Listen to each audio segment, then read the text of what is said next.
respira fundo. Imagine que uma obra espiritual inteira quase foi queimada e desapareceu para sempre.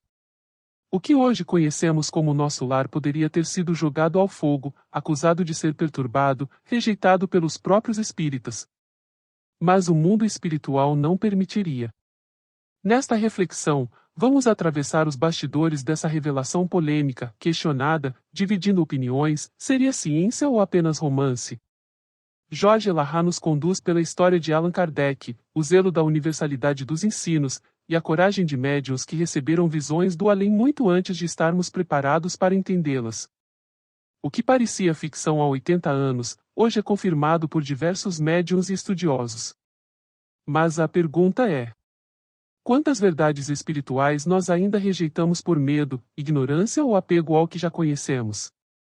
Porque o mundo invisível não depende da nossa crença para existir e cedo ou tarde, todos nós o conheceremos de perto. Assista até o fim, porque a história de nosso lar não é apenas sobre um livro. É sobre como lidamos com as verdades que desafiam nossas certezas.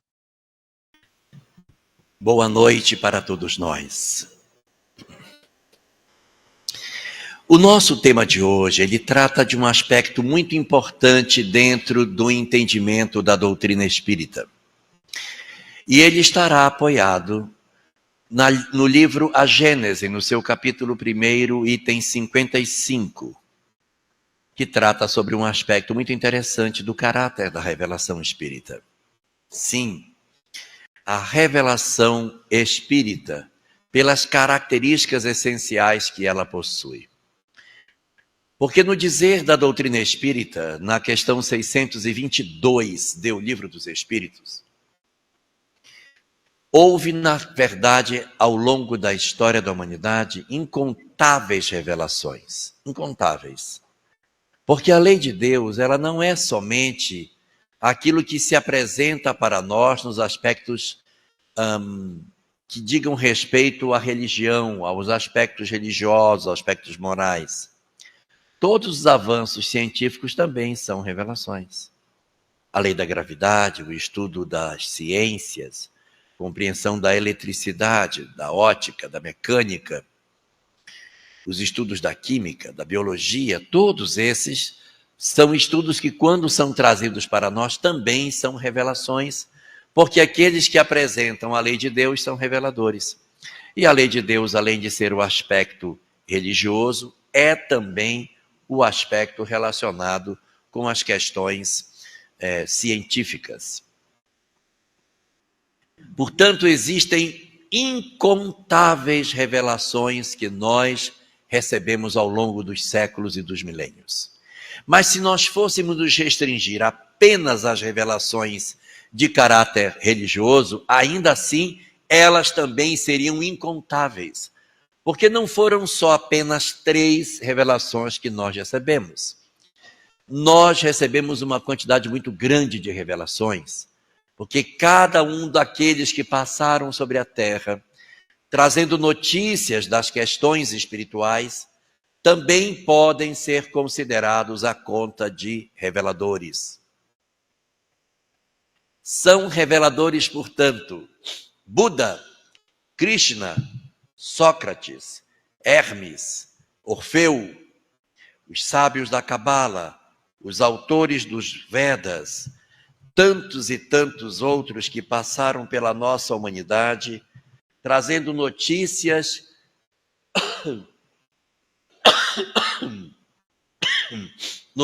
sobre as questões espirituais. Porém, a doutrina espírita conta que entre essas inúmeras revelações, do ponto de vista religioso, nós tivemos 3 que são mais significativas. Aquela que foi a trazida por Moisés, a trazida por Jesus e depois a doutrina espírita. Por que elas são diferentes, especiais, singulares em relação a Buda, Krishna, Sócrates e tantos outros? É porque essas revelações, elas não foram revelações direcionadas para um povo especificamente, para um grupo especificamente, para uma nação para um coletivo de pessoas. Não. Essas três revelações, Moisés, Jesus e a própria doutrina espírita, foram revelações diferenciadas porque foram revelações universais. Essa é a diferença. Elas não se destinavam unicamente a um grupo de pessoas, mas elas estavam destinadas a se espalharem por sobre todo o planeta. E isso é que faz com que, quando Kardec elenca as revelações mais significativas do orbe, ele vai citar essas três. A revelação de Buda, de Krishna, também são importantes. Mas elas eram tão profundas, tão largas, tão intensas, tão robustas, que a grande maioria da população não conseguia entender os princípios que eram apresentados ali. Eles conseguiam ser absorvidos por um grupo de pessoas, mas não por todo mundo. Já Moisés, quando veio, trouxe uma revelação para ser entregue para todas as pessoas, porque ela era pequenininha. A ideia era a ideia de um Deus único. Então dava para todo mundo entender essa ideia. Quando Jesus traz a sua revelação, ela também é uma revelação que não é tão larga, porque os princípios de Jesus são muito poucos. É a existência de Deus, o amor e a imortalidade da alma, é basicamente isso. Não existe no pensamento de Jesus o aprofundamento das discussões técnicas sobre reencarnação que você encontra no Bhagavad Gita, que você encontra nos corpos órficos, nos corpos herméticos, porque ali havia uma robustez muito maior, porque era para um grupo pequeno.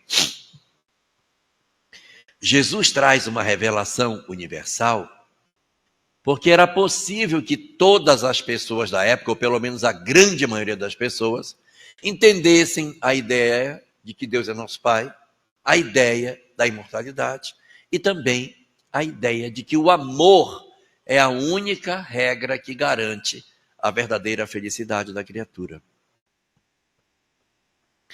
Essas revelações todas, elas, embora sejam locais ou sejam gerais, universais, coletivas, no sentido de atender a todo mundo, elas tinham uma característica em todas elas. Todas essas revelações, todas elas, sem exceção, Kátia, foram trazidas por uma única pessoa. Foi Krishna que trouxe, foi Buda que trouxe, foi Jesus que trouxe, foi Moisés que trouxe, foi Orfeu que trouxe, foi Hermes que trouxe. É sempre um. E o pensamento está centrado neste que chega e apresenta essas informações e diz: eu sou o revelador, eu tenho o conteúdo e eu vou passar para vocês esse conteúdo, acreditem em mim, porque eu sou o detentor da informação para vocês como mestre. Todas essas revelações foram entregues assim. Havia um revelador que entregou para a humanidade esse conhecimento. Eu estou falando só das religiosas. Se eu for para as científicas também, quem revelou a teoria da evolução das espécies? Darwin. Quem apresentou a tabela periódica? Mendeleev. Quem estudou as regras da genética? Mendel. Então eu tenho um revelador que entrega a informação para as pessoas. Entre esse conjunto de revelações, existe uma em particular, que ela foi entregue não por um indivíduo só. Ela é uma revelação que tem uma característica que só ela possui. Ela mesma se diz ser uma revelação coletiva. É uma revelação que foi trazida por nós, por vários autores que se juntaram e compuseram um corpo doutrinário, e este corpo doutrinário ofereceu para nós de maneira inequívoca os princípios que constituem essa revelação em particular. Então, além dela ser uma revelação universal, ela é também uma revelação coletiva. Universal tiveram 3: Moisés, Jesus e a doutrina espírita. Mas coletiva só teve uma, que foi a doutrina espírita. Todos nós sabemos como é que a doutrina espírita foi codificada. Que Allan Kardec partiu da análise dos resultados obtidos em reuniões mediúnicas em diferentes grupos, em diferentes lugares. Na introdução do livro O Evangelho segundo o Espiritismo, Allan Kardec vai falar sobre o método que ele criou para poder estruturar a mensagem espírita. Ele cria um método. O método se chama universalidade dos ensinos dos espíritos. O que é isso? Ele poderia pegar um médium e consultar um médium e obter desse médium uma resposta e dizer, está aqui a resposta da pergunta. E se esse médium tivesse perturbado? Ia ser complicado, né? Eu me abraçar com uma verdade que uma pessoa disse. Então não dá. Então nós vamos pegar esse mesmo grupo e vamos perguntar para 4 médiuns dentro do mesmo grupo para ver se os 4 médiuns do mesmo grupo dizem a mesma coisa, para saber se isso é verdade. Melhora, né? Porque 4 pessoas falando a mesma coisa, pode ser que dê certo. E se o grupo todo estiver perturbado? Se for um grupo perturbado, é um grupo de gente perturbado. Aí eu pergunto nesse grupo, os 4 vão dizer a mesma coisa. Então também não dá, Dilson, para que você faça e diga, não, isso aqui é verdade, porque eu consultei 4 médiuns diferentes, tudo no mesmo grupo. E eles disseram, está aqui, ó, então é certo. Não vale. Então, nós vamos pesquisar em vários grupos diferentes, médios diferentes. Vou consultar 2 médiuns desse grupo, outros médiuns daquela outra cidade ali, mais 3 da outra, mais 4 dali. Vou somar esses médiuns ali daquela região e vou tirar uma informação. E se todo mundo da região estiver perturbado? Vai que o cara queira fazer uma revelação consultando só os médiuns de Rondônia. Vai ficar tudo errado. Por quê? Porque pode ser que eu tenha em Rondônia só médium perturbado. Não dá para você acreditar porque você pegou só de uma região. Então, qual é a proposta de Kardec? Universalidade dos ensinos dos espíritos. Pega essa pergunta, manda para a França, manda para a Alemanha, manda para a Inglaterra, manda para a Itália, para países de línguas e culturas diferentes e espera o resultado. Ele descreve isso no livro O Evangelho segundo o Espiritismo, na sua introdução, em que ele diz que a estratégia utilizada para compor o corpo doutrinário do Espiritismo foi consultar vários grupos de diversos países e em vários médiums, para que se pudesse obter respostas que, diz ele, embora não fossem as mesmas palavras, tinham que convergir nas ideias apresentadas. Quando as ideias convergiam, ele dizia, aqui convergiu. Aqui dá para dizer que é verdade. Então ele trazia esse material para o corpo doutrinário do Espiritismo. E foi assim que ele foi lentamente construindo aquilo que nós conhecemos como a base da doutrina espírita. Eu não sei se você sabe, mas o livro dos espíritos que a gente conhece, e tem perguntas, não tinha 1018. 1018 foi na 3ª edição de 1860.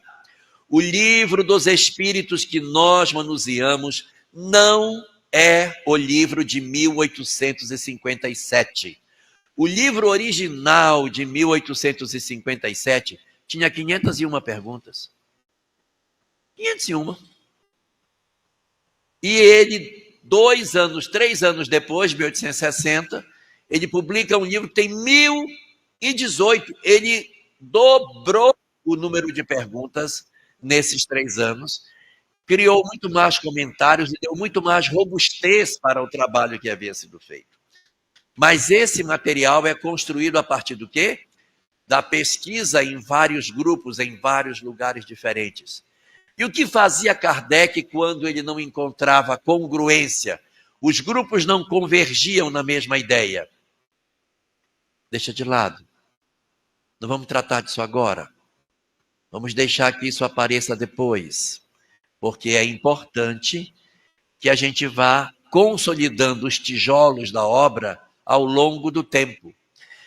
Então, Kardec entendia que a revelação que ele estava trabalhando, que era a revelação espírita, além dela ser uma revelação universal, porque ela tinha como objetivo toda a humanidade, ela também era uma revelação coletiva. Se você pegar o Evangelho segundo o Espiritismo e abrir aqui no prefácio, os prolegômenos de O Livro dos Espíritos, na verdade, você vê a quantidade de espírito que assina esse prolegômenos. Só não tem o nome das séries aqui, mas o que tem de espírito aqui que assina é um monte.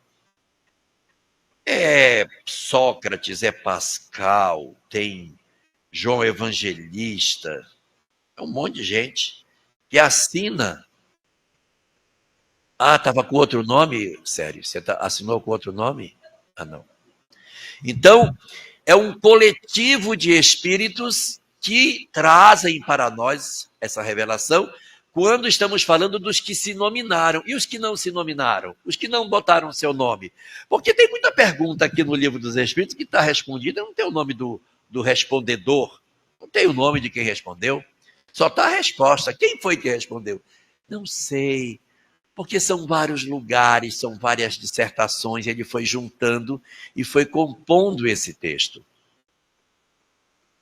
Então, nada mais lógico do que essa doutrina que surgiu em 1857 e que em 1860 estava já com o dobro de perguntas, tivesse também mais um caráter que Kardec assinala no livro A Gênese, no seu capítulo 1, porque além de ser universal, além de ser coletiva, ela também era uma revelação progressiva. Observemos que o texto de Kardec, e aí vocês podem consultar depois, no livro A Gênese, capítulo 1, item 55, a revelação é progressiva. O que significa? Que ela vai progredindo, ela vai se expandindo. A revelação, ela tem característica de que aquilo que num determinado momento não era tratado, mais à frente era abordado pelos espíritos e fazia parte do corpo doutrinário. Kardec usava para isso um tubo de ensaio, em que ele testava novas ideias, ele testava novos pensamentos dentro desse trabalho que ele produzia, chamava-se Revista Espírita. A Revista Espírita divulgava casos e os assinantes comentavam os artigos. E de acordo com os artigos comentados, ele recebia as informações que ele queria sobre determinados assuntos. Confundi vocês com o que eu falei? Kardec estava querendo tratar-se um determinado tema. Será que isso aqui é mesmo certo que está acontecendo?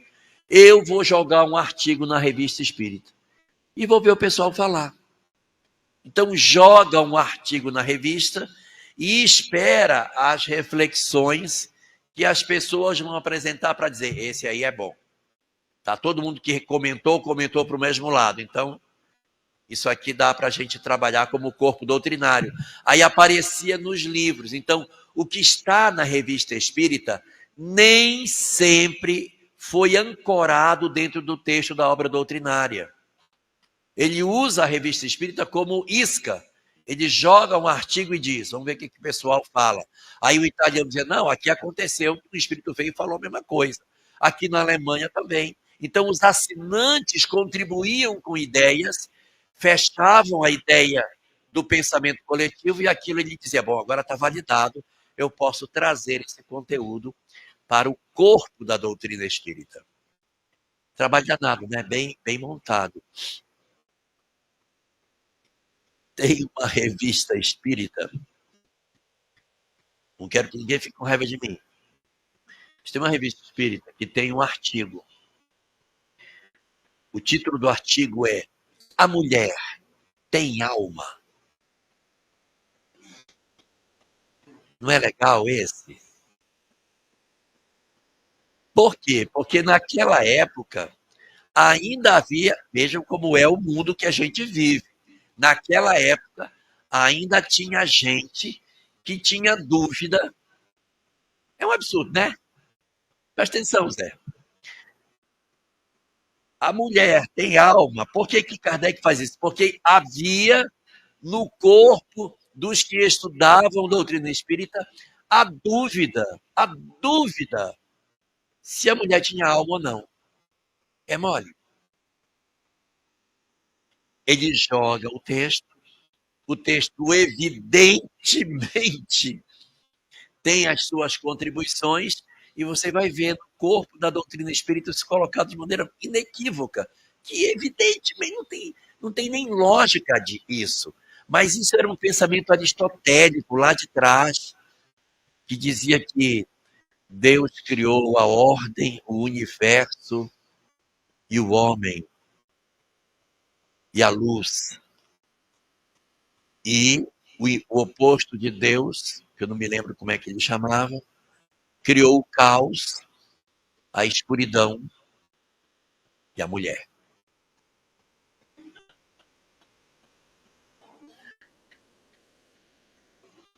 Houve uma época que eles achavam que os homens tinham mais dentes do que as mulheres. Era só abrir a boca e contar, né? Mas isso foi uma verdade durante a Idade Média, que o homem tinha mais dentes do que as mulheres. Não sei de onde tiraram essa ideia. Mas o mundo era muito esquisito, pelo amor de Deus, era cheio de coisas tão estranhas. Então, no começo da formação da mensagem espírita, havia de ter esse zelo. E Kardec muitas vezes asseverou que era melhor rejeitar 99 verdades do que admitir uma única mentira. Existe um trecho no livro O que é o Espiritismo? Eu acho belíssimo. Kardec diz assim: se algum dia todas as obras espíritas se algum dia todas as obras espíritas fossem queimadas e fosse destruído todo o material espírita que se produziu. Isso ele escreveu na época dele. Se fosse hoje, ele diria: se destruíssemos todos os livros, quebrássemos todos os DVDs, apagássemos todos os pendrives, deletássemos a rádio Amigo Espírita da internet, apagássemos todos os sites e destruíssemos todo o material espírita, então, se queimassem todos os livros de Kardec, o Espiritismo se reescreveria. Aí complementa ele, certamente com outro nome, mas com os mesmos princípios. Porque seus princípios estão na lei da natureza e não na cabeça de um homem. Não foi ninguém que sentou e disse, eu vou criar uma ideia legal. Não, eles nascem da força da lei da natureza. Tanto que os pensadores anteriores a ele, Krishna, Buda, Sócrates, Hermes, etc., tinham os mesmos princípios que a doutrina espírita possui. Era a mesma doutrina reapresentada em lugares diferentes, por nomes diferentes, só que para grupos específicos que conseguiam entender. Com a chegada da revelação espírita, a humanidade estaria mais madura e esse conhecimento poderia ser agora universalizado. Então, a diferença é só essa. São as mesmas verdades contadas só para os iniciados, secretamente, que agora é entregue para todo mundo nesse sentido. Eu vou até aproveitar e vou contar para vocês o que é que tinha nessas doutrinas, chamadas doutrina secreta. Querem saber? Se não quiserem, eu nem conto. Quer?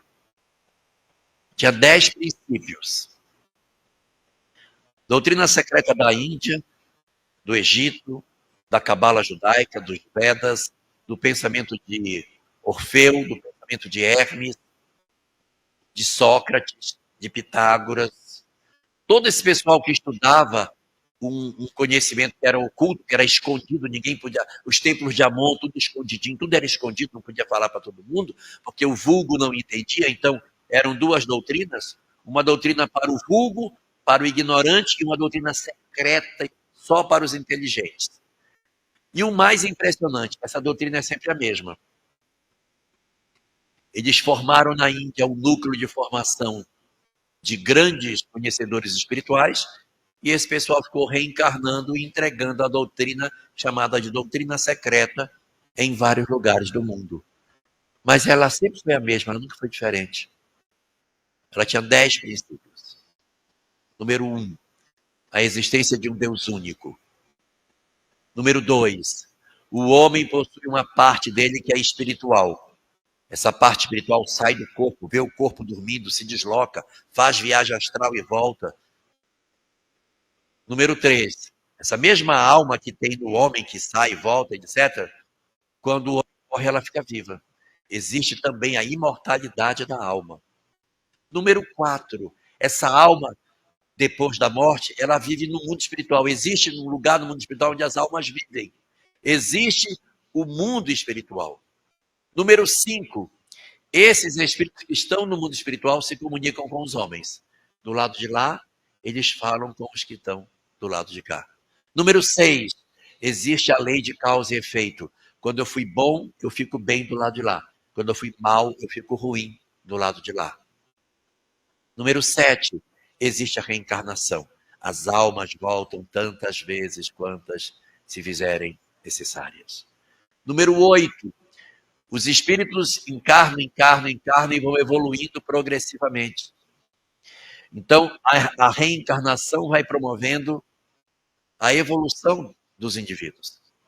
Número 9, o destino das criaturas é a felicidade. E número 10, para alcançar a felicidade, é preciso amar. O amor é a chave que abre a porta da felicidade. Claro que não é uma chave só, é um molho de chave desse tamanho, que tem o amor aos pais, o amor aos filhos, o amor à natureza, o amor ao trabalho, o amor a mim mesmo, o amor ao outro, o amor...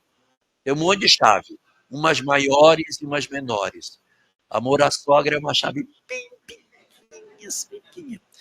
Mas aí são essas chaves que vão abrindo as portas. Quanto mais chaves eu consigo, mais portas de felicidade eu abro e mais venturoso o espírito se torna. Vocês conhecem alguma coisa parecida com esses 10 princípios? Doutrina espírita é isso aí, gente. Esses 10 princípios estão na doutrina secreta. Claro que a doutrina tem muito mais detalhe, é muito mais rica, é cheia de minudências que essas doutrinas nem sempre tinham.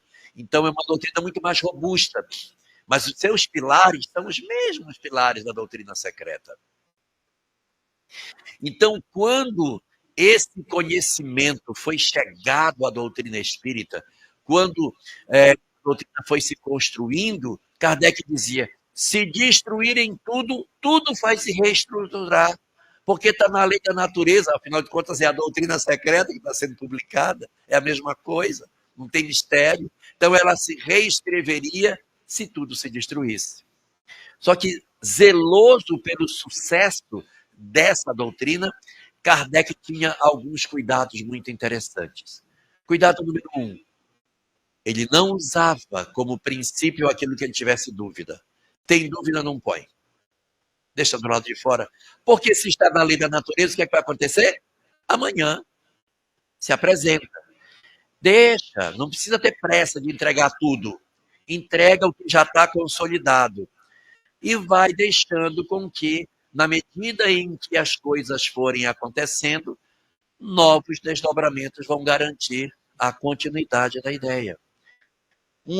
Então, assim, ele tem a universalidade dos ensinos como princípio para garantir. Segundo, se tiver dúvida, não põe. Terceiro, usava a revista espírita como estratégia para tentar descobrir se um determinado conhecimento estava sendo falado da mesma forma em outros lugares do mundo. A revista espírita era o instrumento para garantir a universalidade dos ensinos. Então, eram várias as formas como Kardec foi trabalhando para compor a mensagem coletiva e progressiva.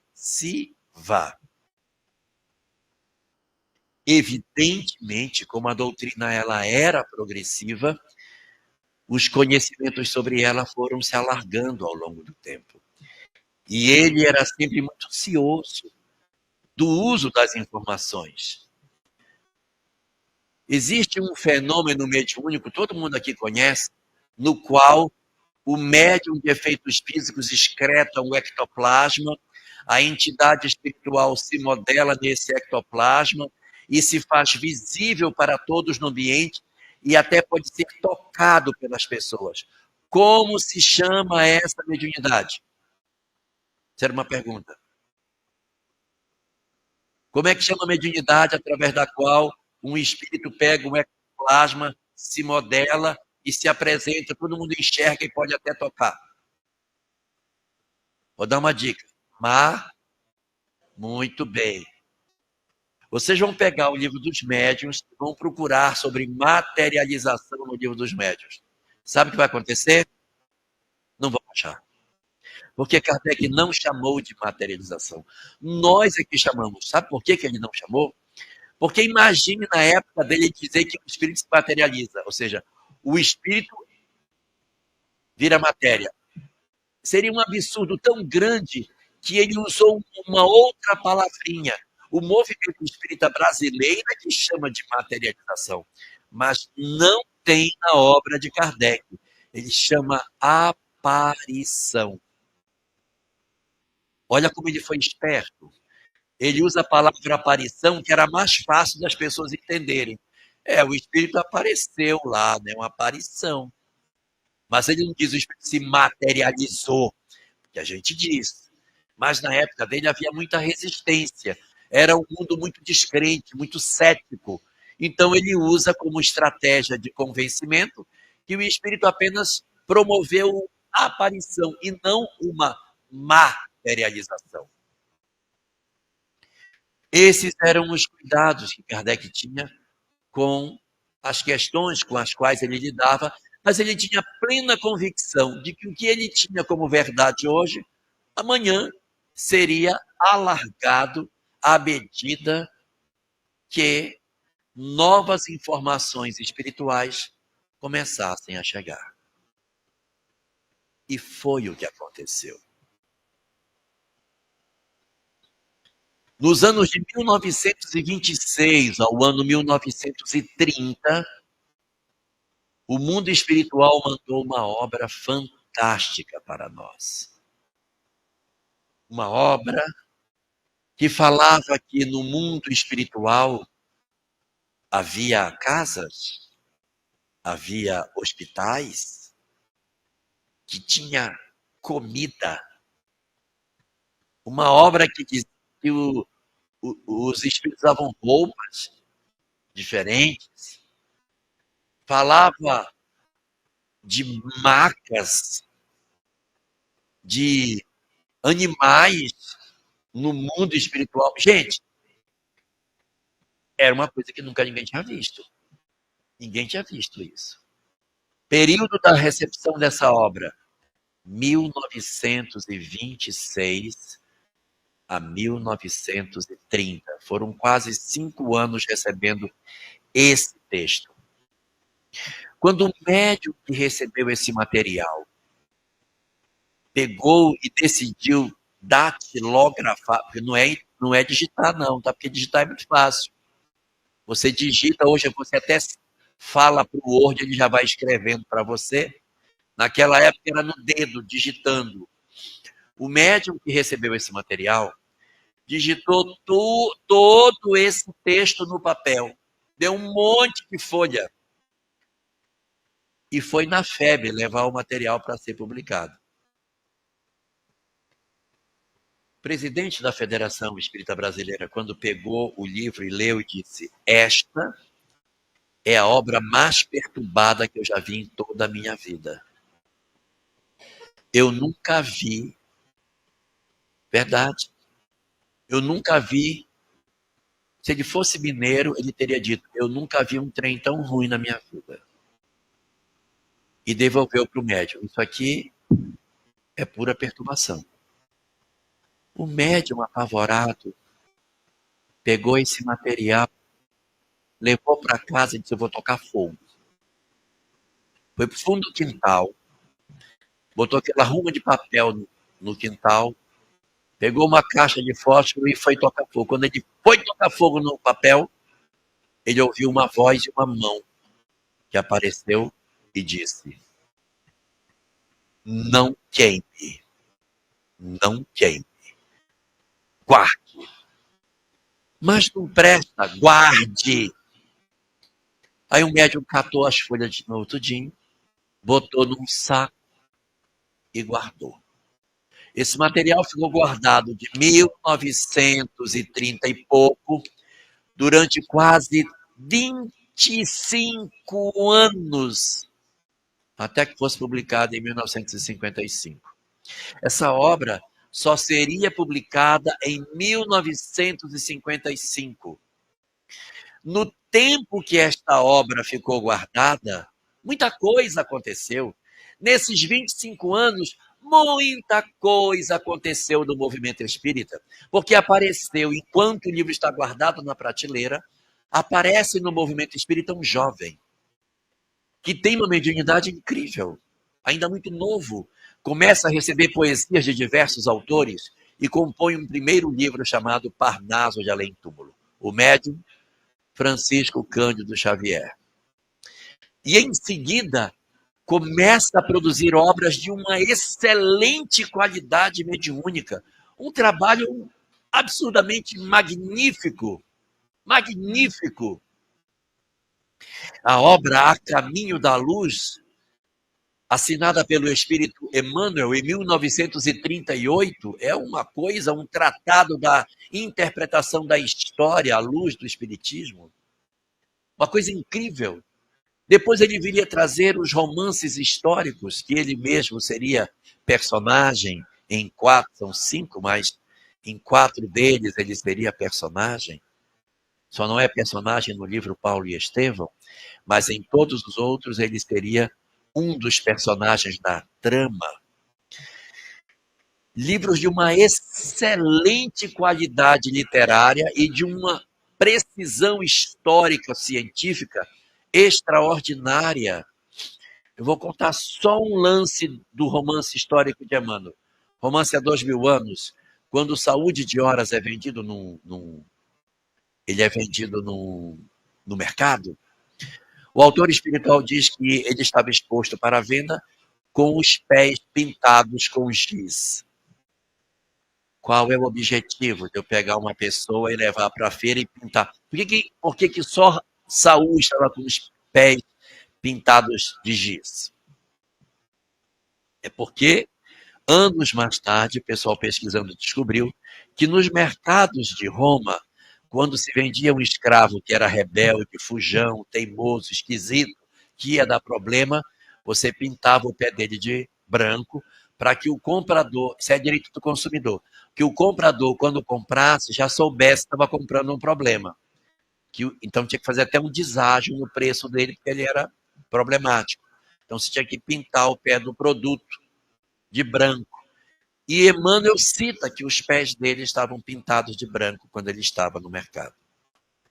A precisão da história de Paulo e Estevão é um negócio absurdo. A nitidez com que Emmanuel vem relatando preciosamente as informações que se tinha sobre a história do apóstolo dos gentios é magnífico. E isso já é 1942.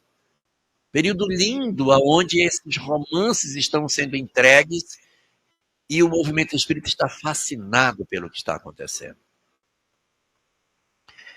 Aí chega o fatídico ano de 1944. Segunda Guerra Mundial. O Brasil havia entrado na guerra.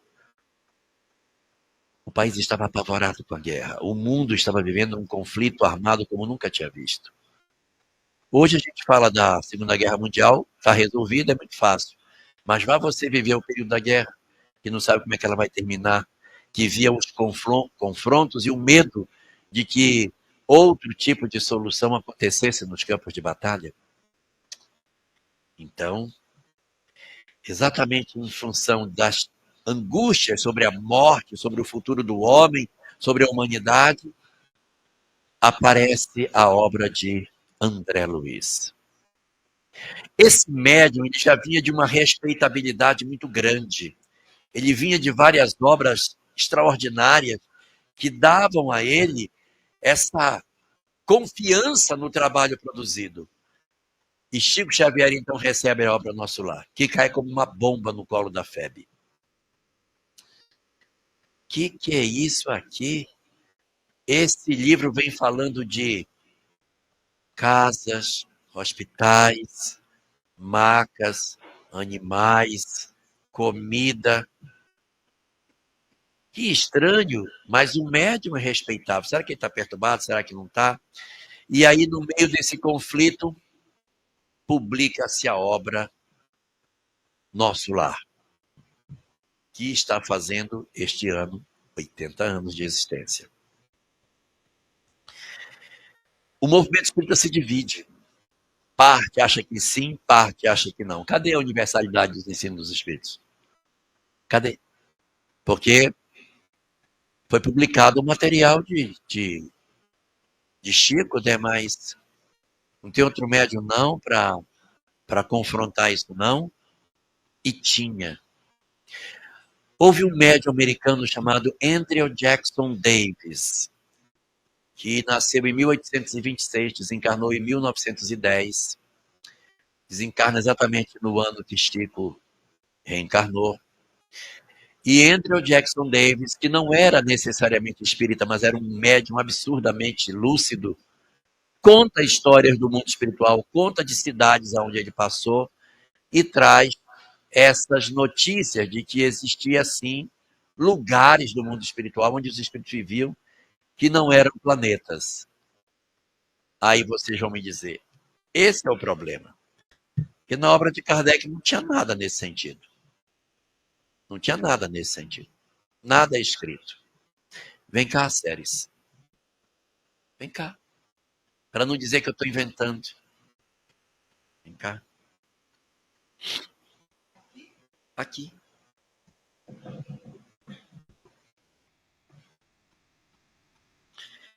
Eu quero que você leia. Nós estamos lendo o Evangelho segundo o Espiritismo, capítulo 2º, segundo item, segundo parágrafo, última parte. Aqui você pode ler.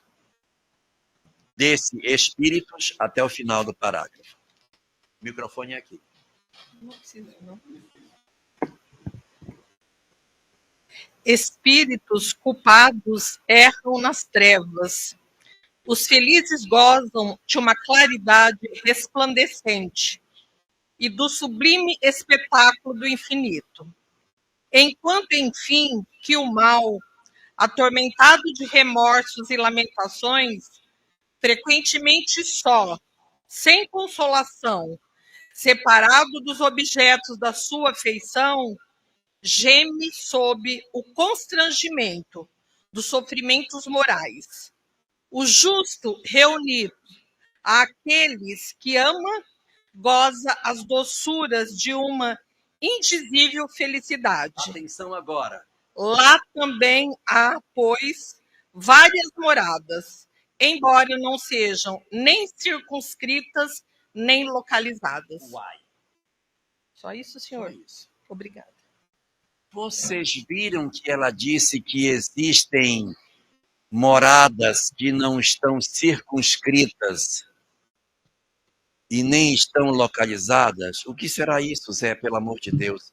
moradas dos espíritos que não estão circunscritas e nem estão localizadas. Então não está num planeta. Está onde, pelo amor de Deus?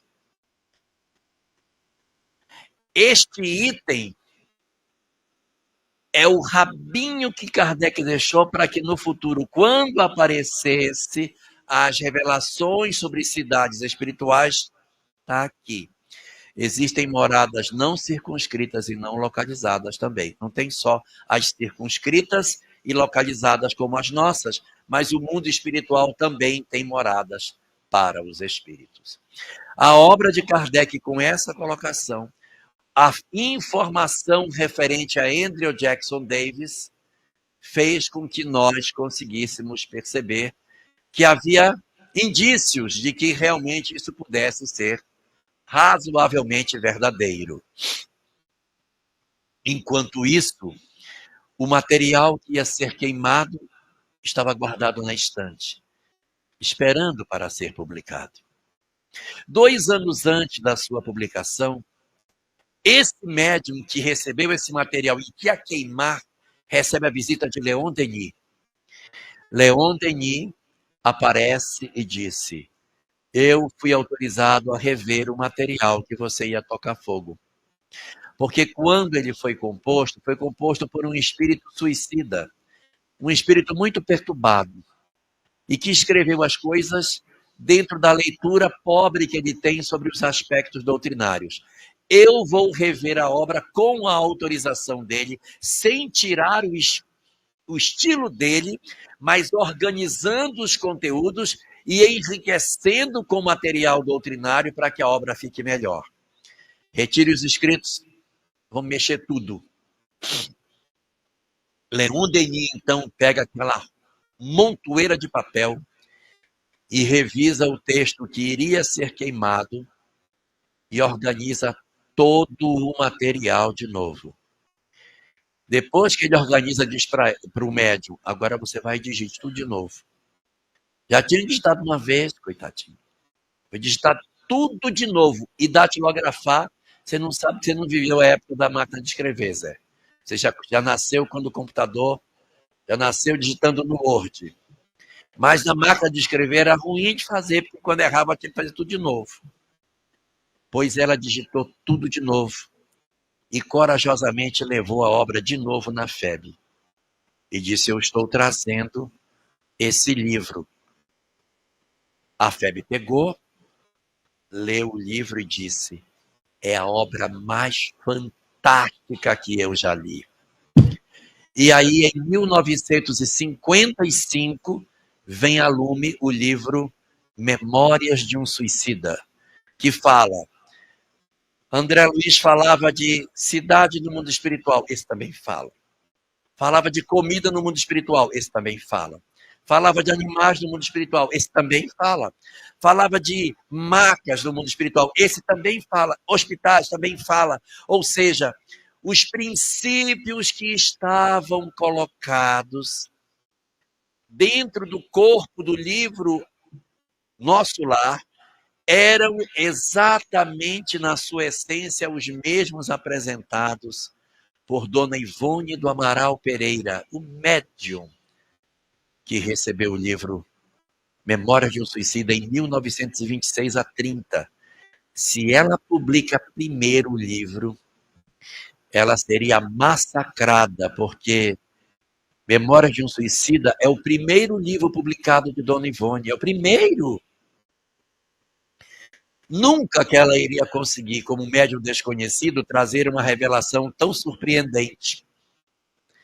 Mas quando Chico veio primeiro e trouxe as informações, e no ano seguinte já veio o Mensageiro, já veio os Missionários da Luz, Obreiros da Vida Eterna, No Mundo Maior, e outras obras sobre o mundo espiritual foram aparecendo e foram dando cada vez mais robustez a essa verdade, quando a obra de Ivone aparece, é isso mesmo.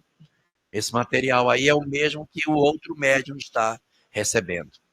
Hoje, nós temos diversos médiums que comentam sobre vida no mundo espiritual, que se desdobram e vão para o mundo espiritual, visitam colônias, participam de atividades desdobrados impressionantes. vão para lugares de sofrimento, vêm as equipes de socorro.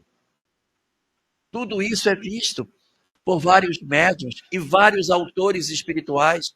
Hoje nós temos André Luiz, temos Manuel Filomeno, Otília Gonçalves. Nós temos as notícias de André Luiz e de quantos outros autores espirituais, que eu não consigo nem contar quantos são, que trazem notícias sobre a vida no mundo espiritual. Isso tudo vai nos mostrar que é preciso maturidade para que as revelações espirituais nos chegam.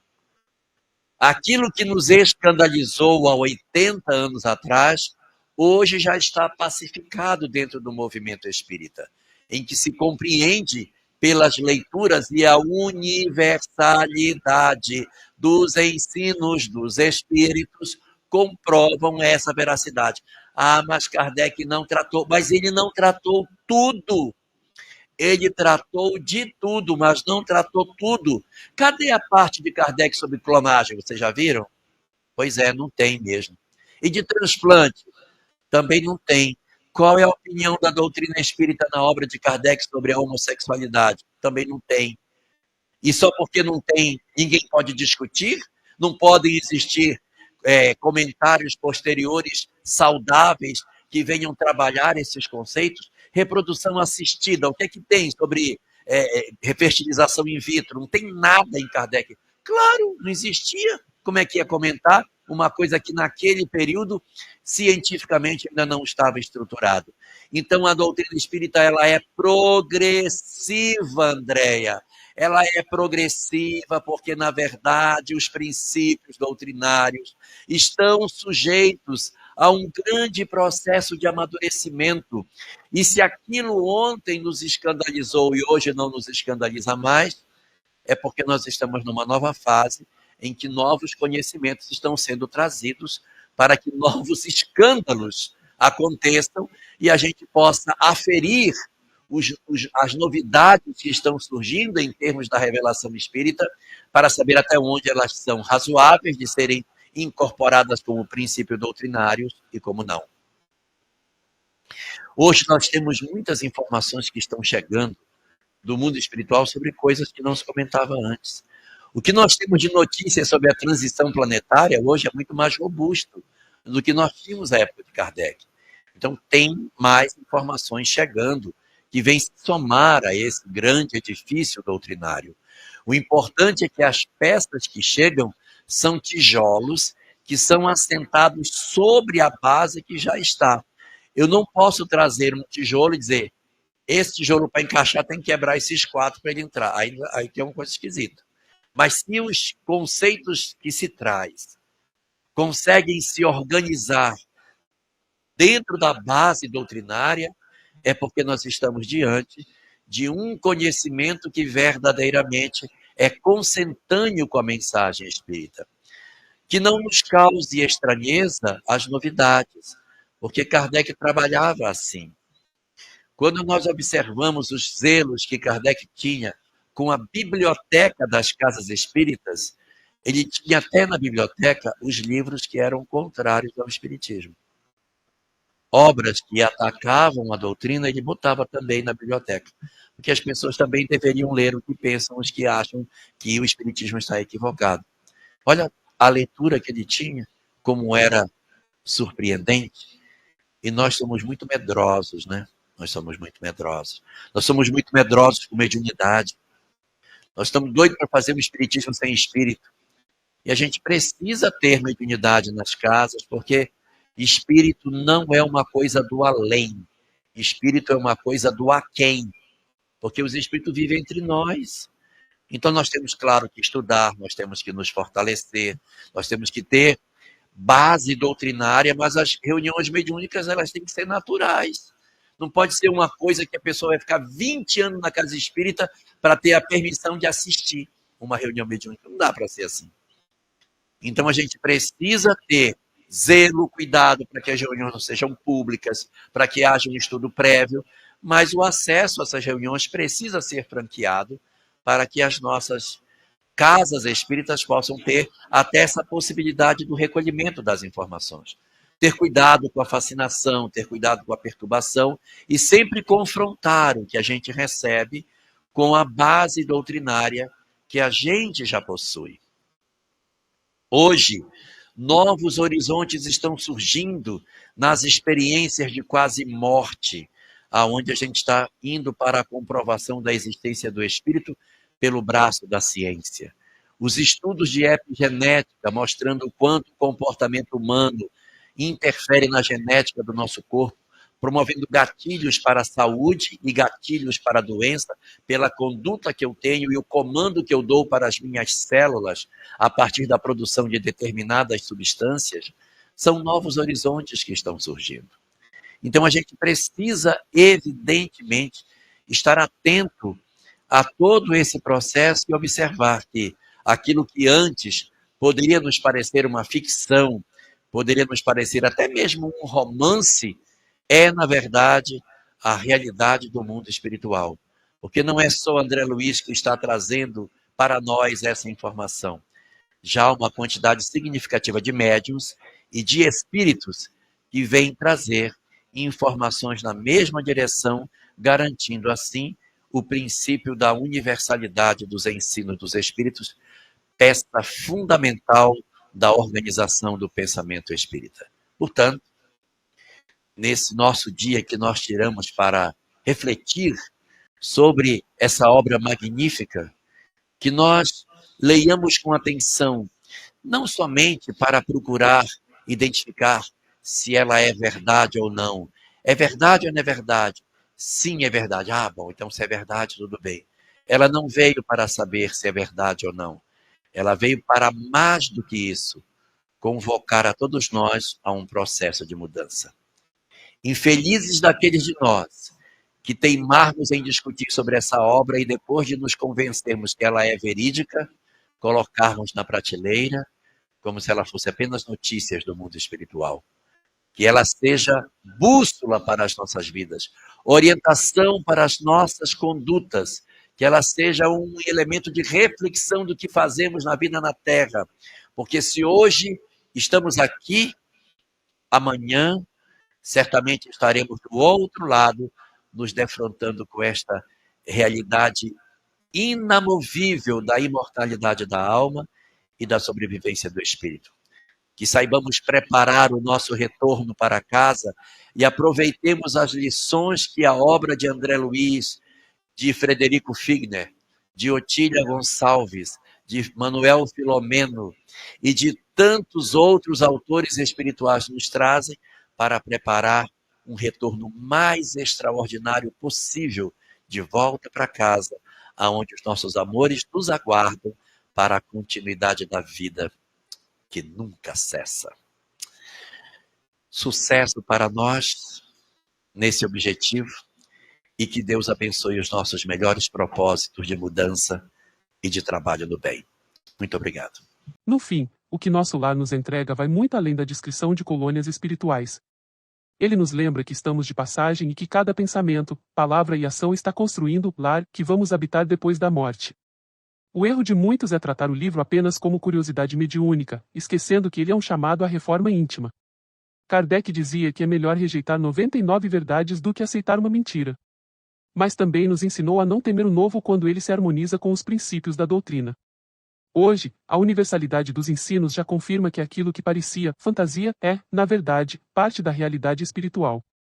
A questão é: você vai esperar desencarnar para descobrir ou vai se preparar agora? Compartilhe essa mensagem com alguém que ainda acha que nosso lar é apenas uma história. Porque cedo ou tarde, todos vamos atravessar o portão de volta para casa. E quando isso acontecer, que possamos ouvir o seguinte: seja bem-vindo. Seu lugar estava pronto.